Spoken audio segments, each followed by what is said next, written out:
Are we good? Okay. Okay. أعوذ بالله من الشيطان الرجيم بسم الله الرحمن الرحيم والصلاة والسلام على رسول الله وعلى آله وصحبه أجمعين رب اشرح لي صدري ويسر لي أمري واحلل عقدة من لساني يفقهوا قولي. So as I was saying, it's been a really beautiful journey, alhamdulillah, here in South Africa. It was almost 3 weeks. We were here in Johannesburg. We started off our courses here, and then we moved to Durban, and then we were in Cape Town, and we're back where we started. So inshallah, we'll be leaving tomorrow. I wanted to just thank everyone. It's been an amazing journey through your beautiful country, and as I said, and I always feel like this is almost like another part of home. People here are very, very welcoming, and it's a pleasure, alhamdulillah. What I want to do today, inshallah, is just sort of take a little bit of time, read a few excerpts from both of my books, Reclaim Your Heart as well as Love and Happiness, and just talk a little bit about the background of what inspired me to write it, why, and also what I hope to achieve through that writing. But before I read the excerpts, inshallah, I just want to give a little bit of like context and background. So Reclaim Your Heart is a book that it's really a collection of work that I did over a span of time, about 10 years of time.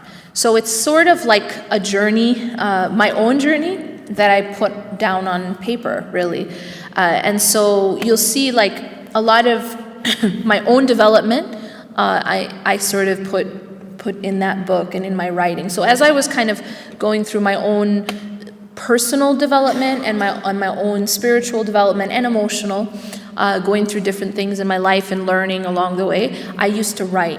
And it's interesting because when I would write, I wasn't, at the time when I was writing the chapters, I wasn't writing it for a book. It was almost like a journal for me, I guess, where I'm writing about the things that I'm learning and the things that I'm going through and the lessons that I'm getting from my own life experiences. And then what happened is that I ended up collecting it into a book. But essentially it wasn't like, you see in the movies, someone sits down in front of a typewriter and just types up the book and they're done after, a few weeks or something. But it's more for me it was a life journey. A lot of it is just my life journey. And, just written kind of like, like you would write in a diary.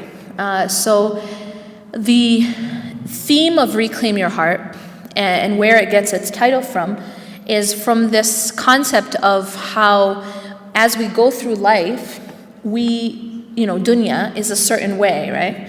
And as we go through dunya, we give our hearts away.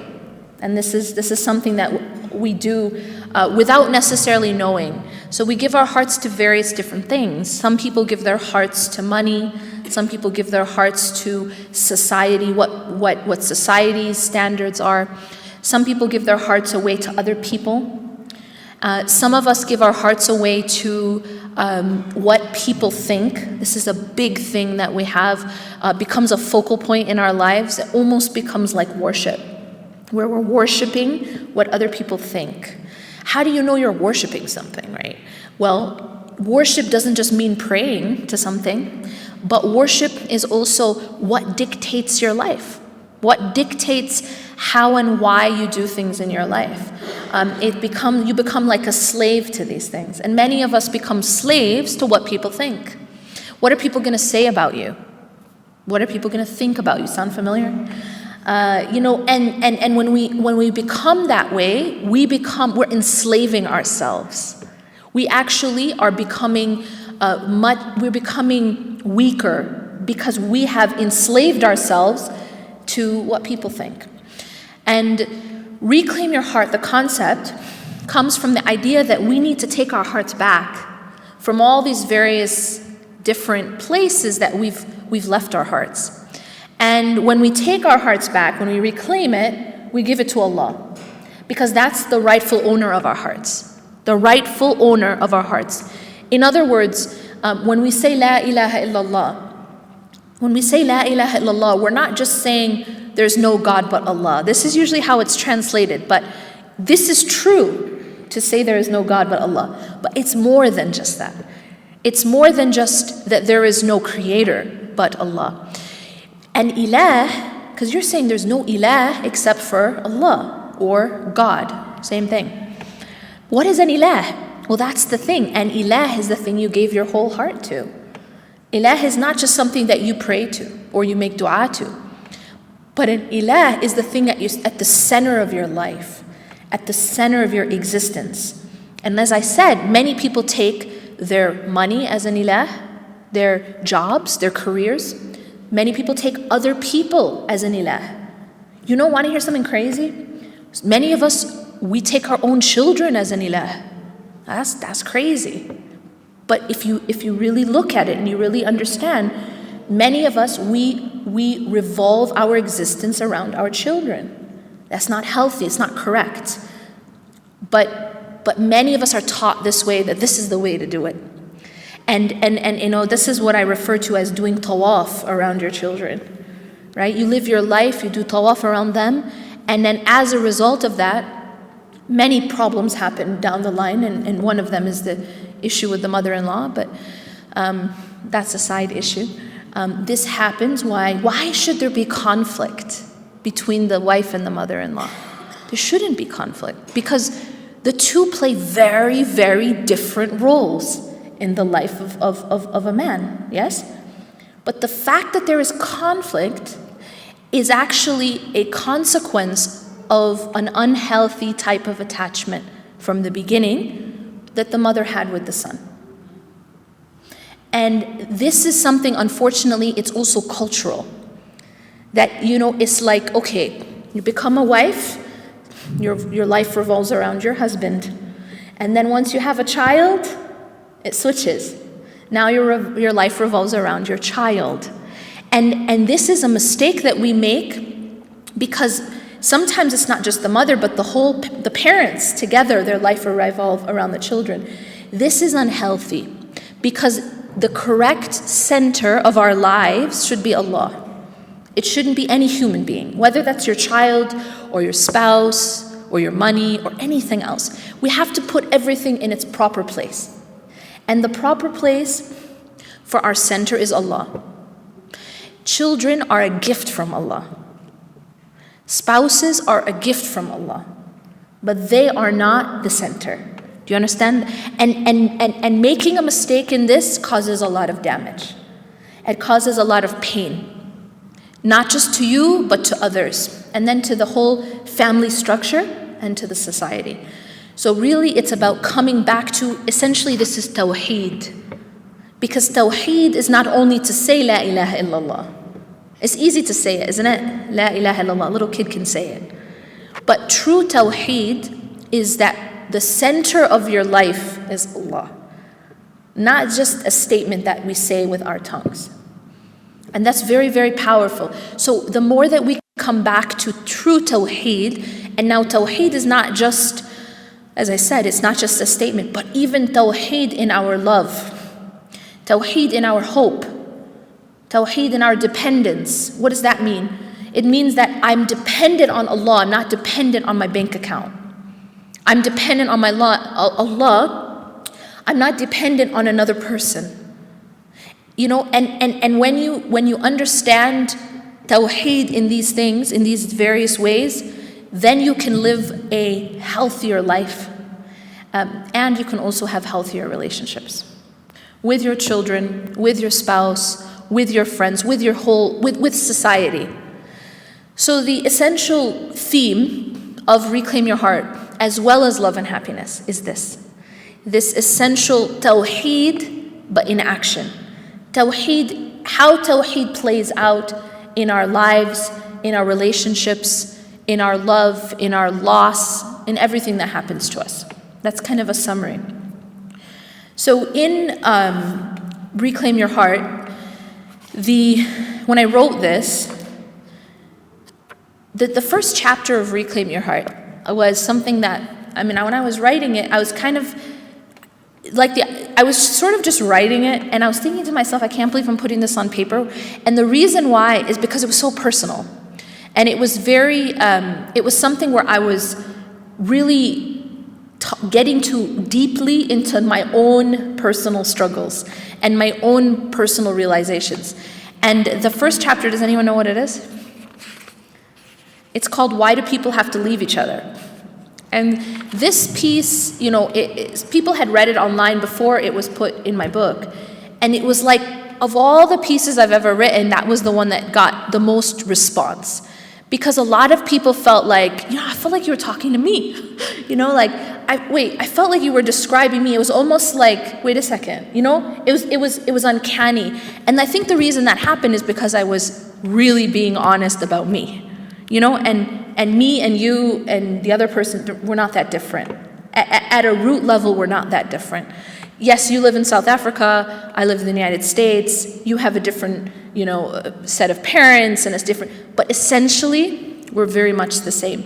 And what's interesting is even non-Muslims, they'll find that, because at the root level, we're all human beings, and we are all living a human experience in this thing called dunya, right? So we are very similar at a root level. So what this piece is about a question. It starts with a question that this little girl asks me in a dream. So what I'll do is I'll read a little piece of that, an excerpt from that. When I was 17 years old, I had a dream. I dreamt that I was sitting inside a masjid, and a little girl walked up to ask me a question. She asked me, why do people have to leave each other? The question was a personal one, but it seemed clear to me why this question was chosen for me. I was one to get attached. Ever since I was a child, this temperament was clear. While other children in preschool could easily recover once their parents left, I could not. My tears, once set in motion, did not stop easily. As I grew up, I learned to become attached to everything around me. From the time I was in the first grade, I needed a best friend. As I got older, any fallout with a friend shattered me. I couldn't let go of anything. People, places, events, photographs, moments, even outcomes became strong objects of attachment. If things didn't work out the way I wanted or imagined that they should, I was devastated. And disappointment for me wasn't an ordinary emotion. It was catastrophic. Once let down, I never fully recovered. I could never forget, and the break never mended. Like a glass vase that you place on the edge of a table, once broken, the pieces never quite fit again. However, the problem wasn't with the vase, or even that the vases kept breaking. The problem was that I kept putting them on the edge of tables. Through my attachments, I was dependent on my relationships to fulfill every need. I allowed those relationships to define my happiness or my sadness, my fulfillment or my emptiness, my security, and even my self-worth. And so, like the vase that's placed where it will inevitably fall, through those dependencies, I set myself up for disappointment. I set myself up to be broken. And that's exactly what I found. One disappointment, one break after another. Yet, the people who broke me were not to blame any more than gravity can be blamed for breaking the vase. We can't blame the laws of physics when a twig snaps because we leaned on it for support.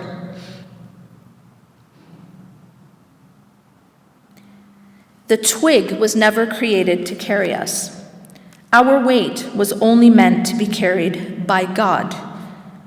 We are told in the Quran, whoever rejects evil and believes in God has grasped the most trustworthy handhold that never breaks, and God hears and knows all things.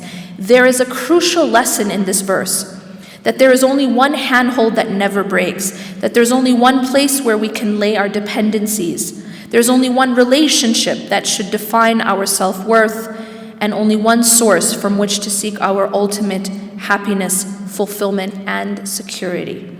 And that place is God.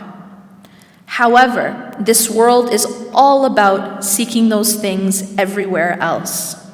Some of us seek it in our careers, Some seek it in wealth, some in status. Some, like me, seek it in our relationships. And so the little girl's question was essentially my own question being asked to myself.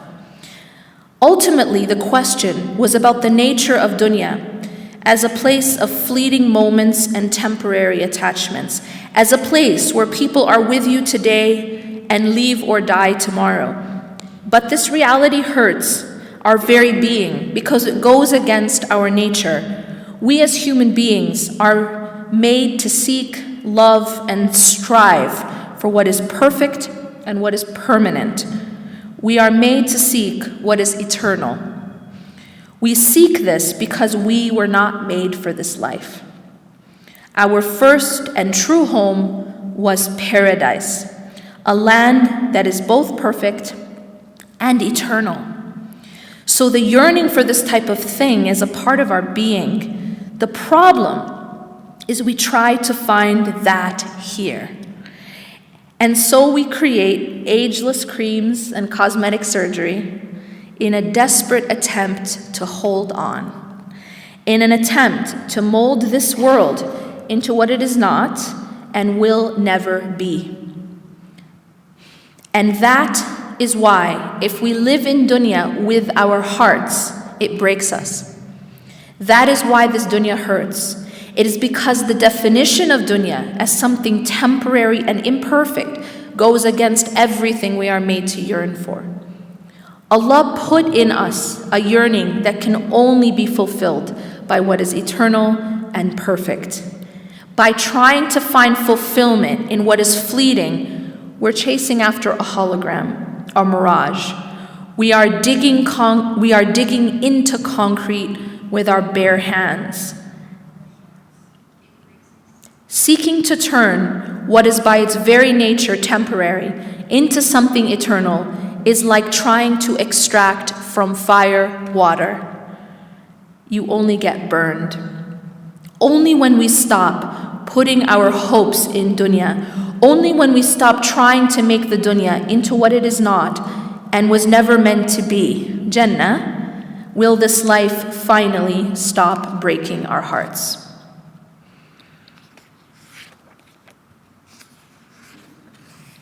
Looking back at the dream that I had when I was 17, I wonder if that little girl was me. I wonder this because the answer that I gave her was a lesson that I would need to spend the next painful years of my life learning.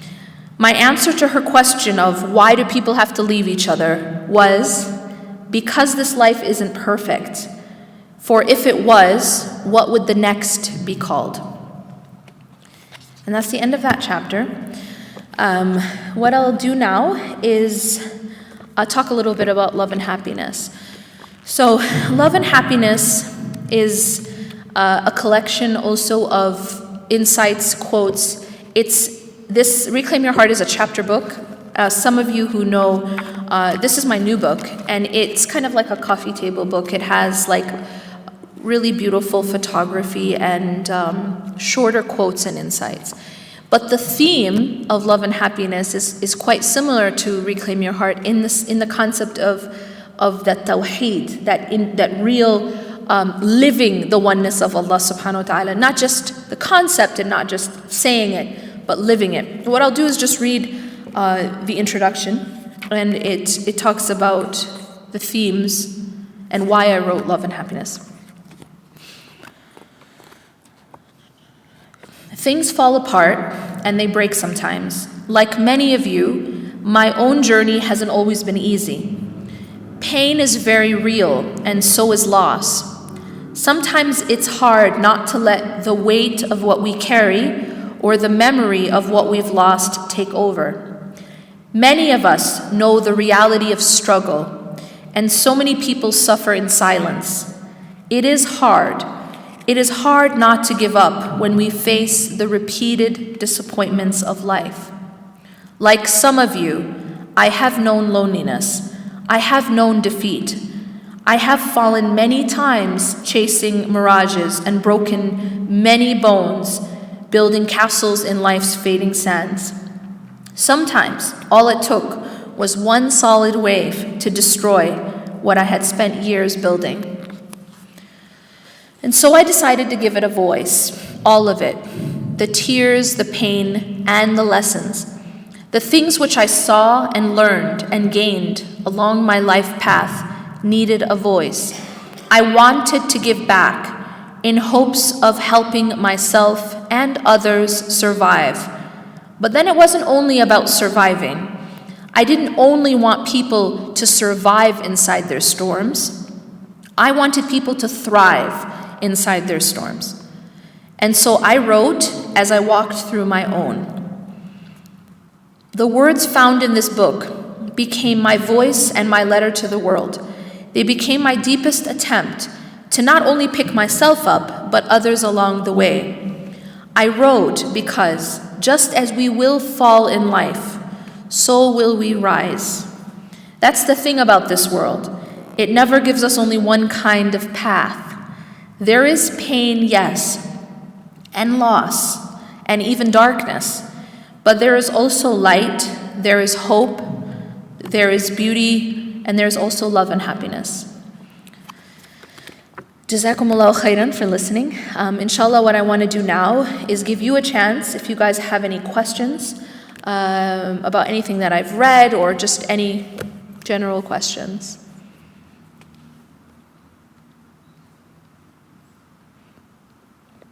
It's a very shy group. Okay, go ahead.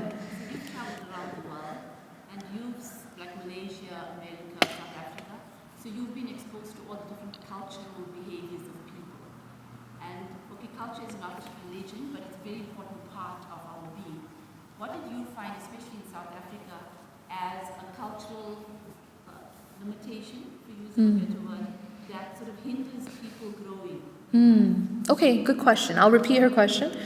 She's asking me, as I've traveled to different communities around the world and sort of observed the different cultures, what has been my observation of, specifically here in South Africa, maybe some of the cultural limitations that have hindered maybe growth. So one thing I'll say, I can't claim to be any expert on South African culture, but one thing that very, very positive that I have observed about South African culture is a sense of community, which I've seldom seen anywhere else in that way. I felt from the first time I visited, more than 3 years ago, Johannesburg, that and throughout South Africa really, is that everyone treats you like family. They may have just met you, but there's this sense of community where, even my children were it was like they were taken care of.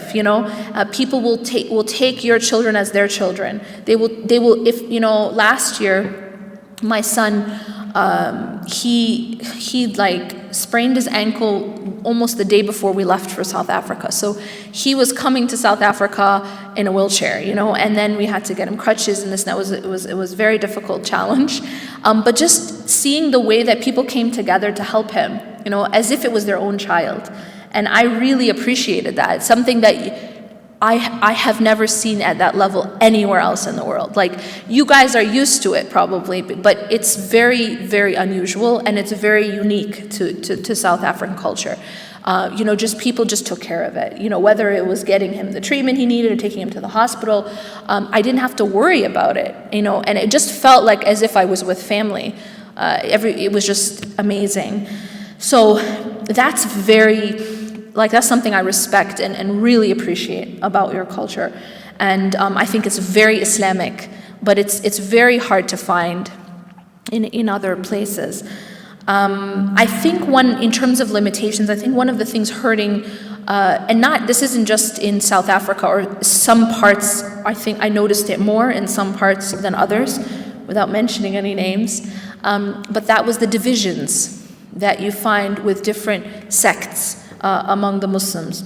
And I think that is very harmful anywhere that we do that, where we divide ourselves. That's a Deobans, and those are the Sufis, and those are the Hanafis, and that these divisions are very harmful. And they are a tool of shaitan. Because as the famous saying, divide and conquer, and that's how it works.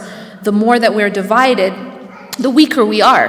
And when we start to become really extreme in our divisions, instead of being unified, we divide ourselves. It's the beginning of our downfall. It's very, very, very dangerous. And so that's something that I think can definitely hinder us when there's those types of divisions. And then as we divide ourselves more, we become more extreme. Because what happens is that one of the moderating factors is when you talk to people that you don't agree with, right? See, if I only talk to people who agree with me, I'm just going to become more and more extreme in my own view. I'm getting my mind more and more narrow. If I don't interact with those who I disagree with, I become very narrow-minded and very rigid. And so it's important for us to, agree to disagree on some issues, and be able to come together on what matters, which is La ilaha illallah. Right? We agree, and we should be able to understand that there are some things in our deen that it's okay to disagree about. We don't all have to agree about everything, And I was listening to a khutbah last Friday. Sheikh Mufti Mink gave khutbah, and he was talking about unity. And one point that I really appreciated that he said is that unity doesn't mean that we all have to be the same. We can be united without being identical. We can agree to disagree on matters, and this is our tradition. We have a rich traditions of scholars disagreeing on issues, and they still were working together and side by side and brothers. But they disagreed, and that's okay. There is okay to have some disagreement in fiqhi matters, in matters that have to do with the rulings, and but just not losing sight of our brotherhood. I think that's the main thing. That's when we become weakened, is when we're too divided. So yeah. Wa alaikum salam. Could you please briefly touch on, from a spiritual perspective, like a journey of self-development and self-growth, which assists in the concept of finding a lot of meaning. Okay. Ultimately assists in the complete. Okay. So she's asking about, can I kind of talk about the spiritual journey of getting closer to Allah, and then being able to kind of live that life. Because I think, it's a good point, because I was just speaking with some friends about this, a lot of what we speak about is concepts, right? Conceptual. We need to be close to Allah, Allah subhanahu wa ta'ala should be our center. These are all concepts. But then there's the question of, well, how? How do I do it? Right? You can't just snap your finger and say, okay, I'm close to Allah now. Allah's my center. You can say that, but that doesn't make it real. So how do you then live it? How do you implement it, essentially? Every time I teach, every time I teach, to always give people a practical spiritual prescription. And what I do in this prescription is I tell them, look, all of these concepts, you want to live it, this is what you have to do. And this is what you have to do every day, and you have to commit to this. And it basically comprises of 3 things. The first is your salah, your 5 daily prayers, the fara'id at least, and being committed to that, committed to it and committed to it on time. This is equivalent to spiritual oxygen. If you're not praying, you're not breathing. It's the same thing. And then the second one is being committed to the adhkar. Now the adhkar are supplications that you say throughout your day. And the Prophet ﷺ used to say, the Prophet ﷺ was always in dhikr. So everything he would do in life, there would be a dua for it. And this is so powerful because a lot of spiritual paths, other spiritual paths in quotation marks, are about leaving the world and going off, into like a cave, right? Or going off in the middle of nowhere and being spiritual, right? But spirituality in Islam is not about leaving the world. It's about being in the world and being connected to Allah. And that's much harder. It's being at your job and being connected to Allah. It's being with your family and being connected to Allah. It's being married, it's having children, it's doing all the things of dunya while your heart is connected to Allah. That's what Rasulullah ﷺ did. He got married, right? He wasn't unmarried. He got married. He had children. He had companions. He was a leader, even a political leader. He was all of these things. He didn't just move away from society and worship Allah in seclusion. That's not. There's a time and place for everything. There is definitely a time and a place for seclusion with Allah, right? He did i'tikaf in the masjid. Ramadan, he had his time in the cave, but he had a balance and he was involved in dunya. So how can we live this? So what it is that I'm in the dunya, but my heart is spiritually close to Allah subhanahu wa ta'ala without having to leave my role as mother, father, wife, husband, teacher, doctor, whatever it is. Now, how do you do that? That's hard. That's what this prescription is about. Your salah is a big part of doing that. Because what you do is 5 times a day, you move away, you step away from whatever you're doing, and you face Allah, and you focus. Right? So salah. The adhkar is another way that the Prophet ﷺ did this. What he would do is that throughout his day, there was supplications that he would be saying. Now, there's many of them, but the ones which are most essential are the morning and the evening and the ones before you sleep. Those are the main essential ones. And of course, there's smaller ones that you say before you eat, when you leave your home, when you begin to drive, before intimacy. These du'as must be a part of your daily life. And when they are, what you're doing is you're strengthening and protecting your heart, both. And you're allowing yourself to get closer to Allah while you're still living your life. So the morning supplications, and this is why I advise people to get one app that I found to be really great, is called My Dua. It's spelled MYDUAA, so 2 A's at the end. You can search for it in the App Store. And when you get this dua app, it has all these supplications the Prophet ﷺ would say from the Quran as well as the Sunnah. And how many of you have heard of Fortress of a Muslim? This collection. It's basically an app version of Fortress of a Muslim. But it makes it very easy because we always have our phones. And so what you do is in the morning, after Fajr, if you pray Fajr prayer, you open up your app and you click on morning supplications. Now there's a list of 25 of them, which can be overwhelming.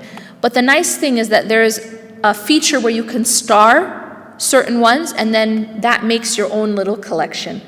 And I highly, highly advise that you make a collection, call it your treasure chest. And you read it every day, even if it's small, even if it just takes you a few minutes. But if you're consistent, it will have a very profound effect. Does that make sense? So the morning and then the evening again after Asr, you open up your app again and click on evening supplications. And you'll have your starred list. So that'll be your personal collection. And then there's ones for before you sleep as well. Now outside of that, as I mentioned, it's a very good idea to memorize the other smaller ones. They're very easy, short, when you leave the home. So there's a dua that when you leave the home, you're protected until you come back. I think that's a pretty good deal, especially living in South Africa. Honestly, where security is an issue, right? Bismillahi tawakkaltu ala Allahi wa la hawla wa la quwwata illa billah. Simple. You can memorize it. But if you say this dua and Allah is telling you that you'll be protected until you come back, that's a good deal for something that took you 5 seconds to say, right? So these things we have to be doing, before you drive, dua for driving. These things, just memorize them. Before you eat, when you enter the bathroom, leave the bathroom, before intimacy. These are protections. And that's how you build your heart and allow your heart to be close to Allah throughout your life. It's not only in Ramadan or when you're praying or in Jum'ah, when you're at a spiritual high. No, but it's the way to continue to keep that closeness throughout your mundane life. All right? And then the third part of it, so what was the first? Salah, and the second? adhkar, or this app, yeah? And the third is the Quran, that keeping connected to the words of Allah subhanahu wa ta'ala and the life of the Prophet ﷺ, because he's the walking Quran, right? Who helps us to understand and implement the Quran. Those three things, you do those things and you're consistent in them, and you're consistent regardless. Now let me just say what regardless means. Sometimes we can't pray, yeah, as women. Be consistent in all of them, except the only thing you can do is salah. That's it. Other than that, be equally consistent in your adhkar. Say your morning supplications just like you normally do. Say your evening supplications just as you normally do. Say your bedtime, everything the same. And even Quran. Even if you don't believe that you can hold it, yeah, you can listen to it. Yeah, and you have every kind of app. So there's absolutely no reason to disconnect from the remembrance of Allah, even when you can't pray. Secondly, there's going to be times when you're going to be feeling up, sometimes you're going to be feeling down, right? This is one of the mistakes we make too, is that when we're feeling down, we sort of slacken in our remembrance, yeah? That is like a person who feels like they have the flu, maybe they're a little sick, so they stop breathing. You know what I mean? Like, oh, you know what, I have a cold, or I have the flu today, I'm coughing a bit, so I think I'll breathe next week, right? That's actually very counterproductive because you're just going to get more sick and then you're going to die. Make sense? Simple.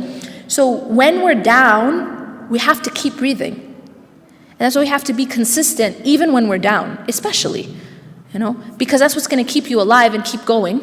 And you're not going to stay down forever because nothing lasts forever. Even you being down, it just doesn't. You being up doesn't last forever either.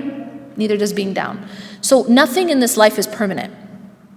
What we have to do is we have to keep going so that we don't drown. When we feel down, we don't drown. That's like a poem. So it's very, very important that we are consistent, regardless of circumstance, regardless of mood, regardless of whether or not we're praying. You understand? Just it's about consistency. Just as you are consistent in breathing and eating and drinking, that's what keeps you alive. And it has to be the same thing. So I think we have a time for, yes, go ahead.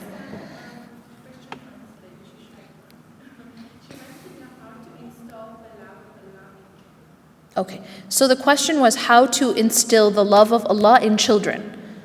Well, wonderful question. A few things. Number one, I just want to set this concept strong, which is that only Allah guides. Yeah. The Prophet ﷺ was told in the Quran, the Prophet ﷺ was addressed, and we have in the Quran, إِنَّكَ لَا تَهْدِي مَنْ أَحْبَبْتَ وَلَكِنَّ اللَّهَ يَهْدِي مَنْ يَشَاءُ. That indeed you don't guide whom you love, but Allah guides whom He wills. So that's the first thing we have to understand. I don't guide anyone. I don't guide my spouse or my children or my friend or anybody or my parents. Allah guides. So that's the first thing. Always go to Allah and ask Allah to guide your children. Ask Allah to make your children love Him. Ask Allah to keep your children protected and on the straight path. Because only Allah can do that. No one else can. No sheikh can do it. No parent can do it. And if you do have children who are on the straight path, don't take credit for it. That's another problem. Sometimes if we have, oh, mashallah, my kid is a hafiz, my kid's this, my kid's that, and then this is what we want to do, right? We want to pat ourselves on the back thinking that it's because of me. It isn't because of you. It's a gift. That's very important. It's a gift because I can tell you that you're not better than Nuh alayhi salam, right? And Nuh alayhi salam was a prophet, and his son, didn't believe. So it's very important that we understand that. And also we don't judge others. Because sometimes you see someone and maybe their children are not on the straight path. What happens? Oh, they're just the parents, right? We judge the parents. They're just not as good as me. Because look at my kid, he's out in the madrasa every day, reading Quran. That's so bad and dangerous because it's being ungrateful, number one, and it's being arrogant, number two. Two very big problems. One is ungrateful for the gift you have, thinking it's because of you, because you're better as a parent. And number two, it's being arrogant. So what's the right thing? Number one is the acknowledgement that comes from Allah, the dua for the guidance and the protection for our children. This is what prophets did, right? Ibrahim alayhi salam, he prayed for his progeny. All of the prophets, they used to pray, right, for their children, even though they were prophets. So that's the first thing. But the Prophet ﷺ taught us that we have two parts, اعقلها وتوكل, which means tie your camel and put your trust in Allah, right? And this comes from the incident where the companion didn't tie his camel, and when he was asked why, he said, because I have my trust in Allah. And the Prophet ﷺ said, you do both. Tie your camel, اعقلها وتوكل, and put your trust in Allah at the same time. So we put our trust in Allah to guide, we make dua, we realize all guidance comes from Allah, all good comes from Allah, all gifts come from Allah. But then what's our job? What's our tying the camel? And that is, we have to teach our children. Why? Because we're going to be asked about doing our part. And that's part of our responsibility in front of Allah. So what is our part? Number one, it's very important that we teach our children to be attached to Allah, to love Allah, to be grateful to Allah, more than we teach them about hellfire and His wrath. So one of the mistakes made a lot of times in how we teach young children is it's all haram and hellfire, right? Like haram, haram, haram. Oh, by the way, that's haram and that's haram. It's like the first word they learn in any kind of Islamic education is haram. And then Jahannam and hellfire. That's the second word. You guys feel me? That's actually a problem. Because that's an imbalance. Allah subhanahu wa ta'ala does not emphasize His wrath over His mercy. He emphasizes His mercy over His wrath. And there's a hadith that says, Hadith Qudsi says that my mercy supersedes my wrath. But we teach the other way around.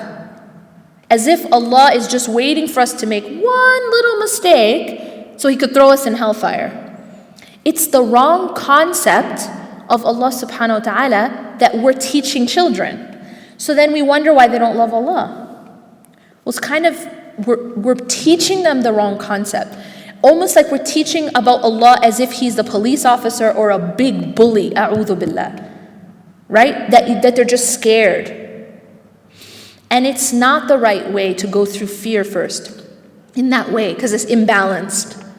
We have to teach that we love Allah subhanahu wa ta'ala. And Allah has given us everything.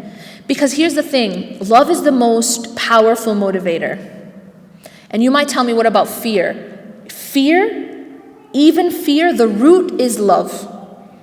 Can I tell you why? You will never fear something that you will never fear unless there is love. So for example, if you have no concern for, I don't know, say you have a pair of, sometimes people take shoes in Masjid, okay?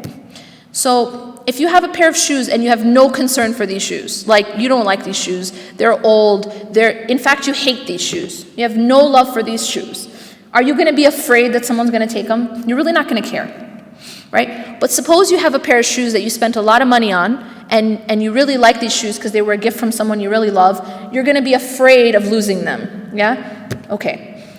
If you have no love, you have no fear. Love is and when you love something, you'll try to please that thing. When you think about who do you love most in your life? Okay, so you think about someone, yeah? Maybe it's your mother or your father or your spouse or your children, somebody, yeah? Can you imagine if that person came to you and said, I never want to see you again, or I never want to speak to you again, I will cut you off? What feeling do you feel? Fear. That's fear. Why? Because of love. So if we can instill love in our children first, it will bring about the fear of displeasing Allah. Do you understand? Because you know, if you really love your mother, you don't want to displease her. Simple as that. If you really love someone, you don't want to displease them. But if you don't love them, you don't care. Okay, if you love someone, they say jump, you say how high? So when Allah subhanahu wa ta'ala is someone that we love, then when Allah says pray, you say sami'na wa ata'na, we hear and we obey. When Allah says leave alcohol, you say we hear and we obey. When Allah says dress in this way, we say we hear and we obey. That is obedience out of love. And yes, fear comes out of love too, obviously, because you don't want to displease someone that you love. So the root has to be love. And building love for Allah subhanahu wa ta'ala comes also in gratitude. Teaching your children to be grateful. You know, that showing them what they have and how privileged they are. And how blessed they are. So teaching children to be grateful for the blessings of Allah subhanahu wa ta'ala is very important. You know, as they grow at their different levels, you tell them that this is from Allah. You know, they're going to fall and hurt themselves, right? And then they're going to heal. Who healed them? Allah. Make them recognize these things. You know, you were bleeding yesterday and now you're healed. Who do you think did that? Right? Who do you think did that? The moon, you guys, there was like a blood, you know, the blood moon who do you think made that? Telling them to see Allah in everything in their life, teaching them that. So when they look at the moon, Allah made that. They have a new present for Eid. Allah gave us the money to get this toy. So that they recognize everything comes from Allah. And that's how you build love. And also through gratitude. I think we have time for one more question, inshallah. Yes.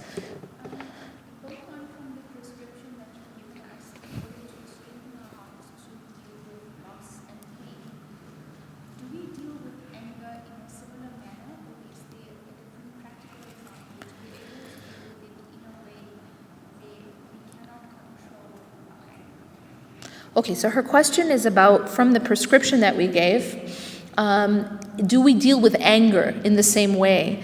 And what happens, like basically, how do we be able to control it? Is that your question? Okay, great question. And one thing I want to add to this prescription is I said salah, and I said adhkar, and I said Quran, yeah? Something that I want to highlight, and it'll connect it to your question. Something I want to highlight is that in the second part of the prescription, the adhkar, something I want to emphasize is istighfar. Istighfar means repentance. Now, sometimes we overlook the importance of istighfar. Istighfar is like taking a shower, right? You cannot live without taking a shower. And the reason for that is, you know, if you say, okay, I don't need to take a shower today because I did that last year, you'll have a problem. Why? Because cleansing needs to happen consistently, right? Because you get dirt and sweat. And if you don't cleanse, what happens if you never wash your hands? You're going to get sick. Yes or no? And you're going to spread illness. So istighfar, or repentance, is like cleansing the heart. And when you do that, and you have to do it consistently, just like you have to wash your hands, just like you have to wash yourself, because otherwise you get sicknesses, germs, bacteria, viruses, right? And this is your protection for that, and this is your cleansing. So what happens sometimes is that over time, if we're not doing istighfar, our hearts can become sick because of a couple things. One is our sins. Sin creates a black spot on the heart. And only through istighfar can you clean it. Secondly, is that sometimes what can happen is that when our hearts are not cleansed, one of the sicknesses of the heart is it can become hardened, and also anger can become part of that sickness. So when you do these three things and you also emphasize istighfar, it helps remove that anger from the heart.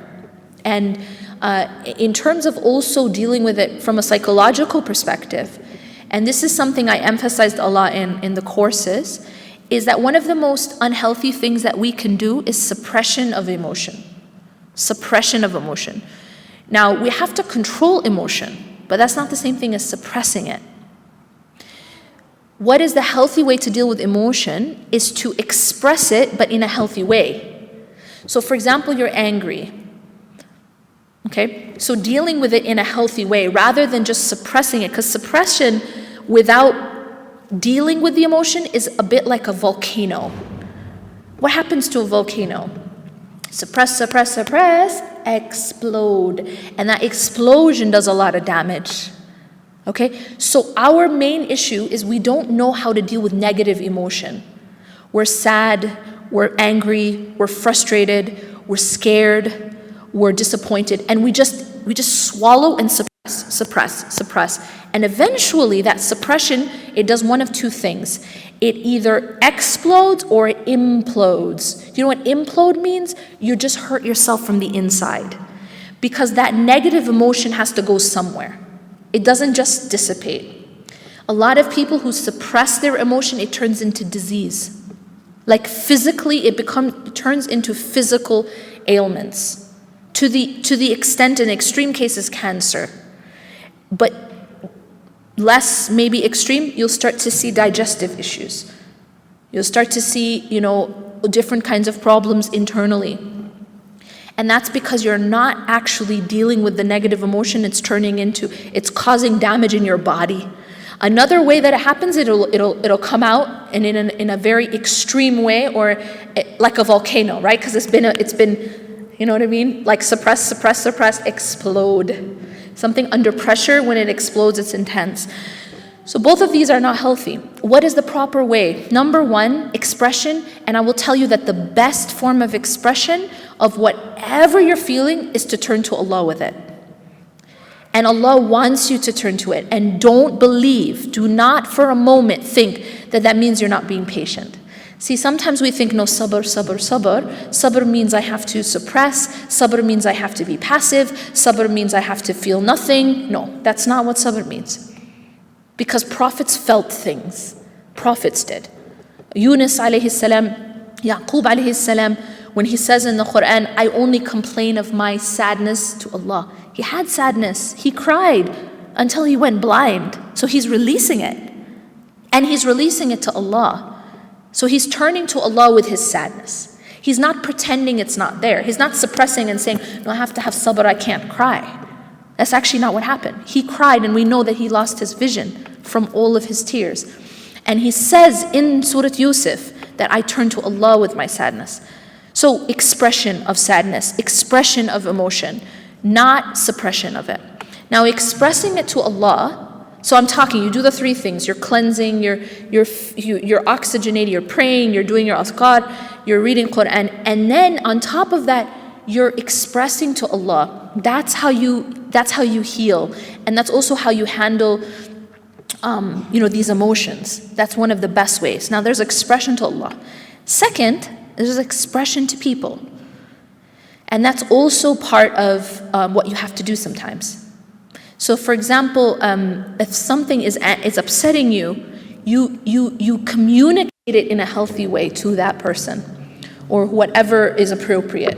Whether it's you seek counseling, you get therapy, you talk to someone, you talk to the person, but you express also to the creation when appropriate. And that's also part of healing.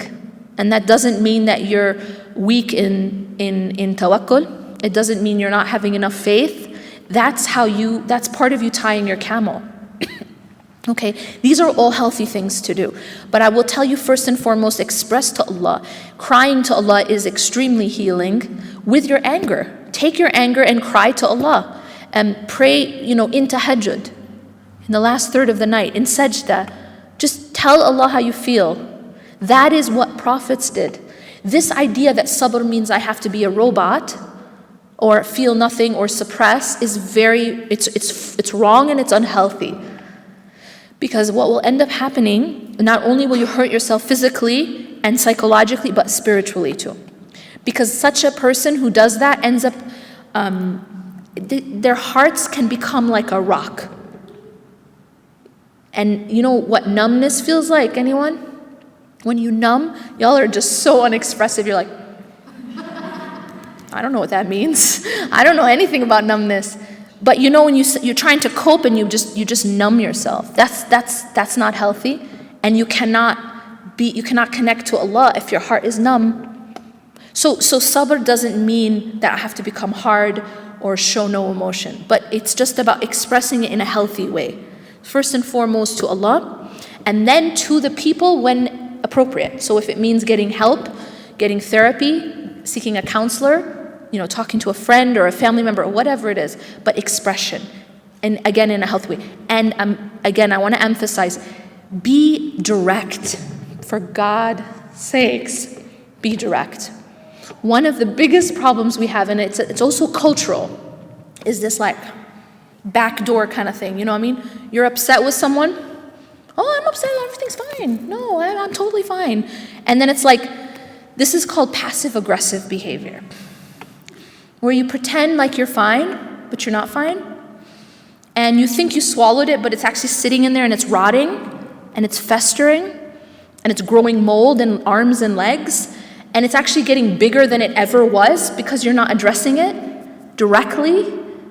Sounding familiar to anyone? Then it comes out in another way. And the person's like, namely your husband, is like, what just happened? What are you upset about? And it's really something that happened 2 weeks ago, or 2 months ago, or 2 years ago, or 2 decades ago. You guys understand what I'm saying? That's not healthy. Do you take your food and just leave it in a closet just to sit for weeks and months and years? What's going to happen?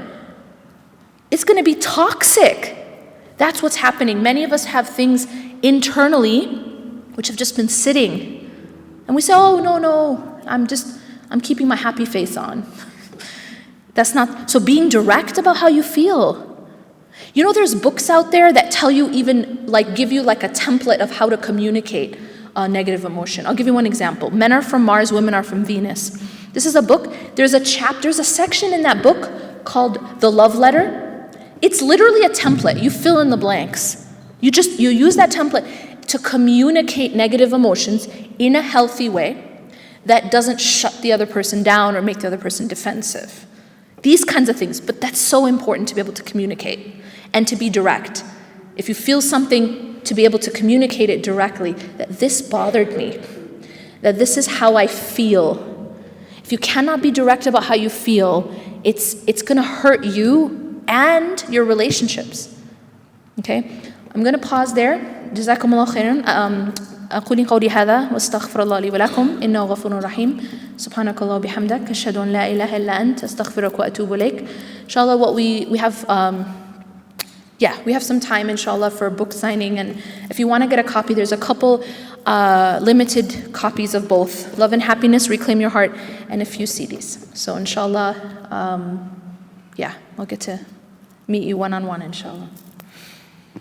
Jazakallah, ladies, again for coming out, taking the time to meet Ustadha.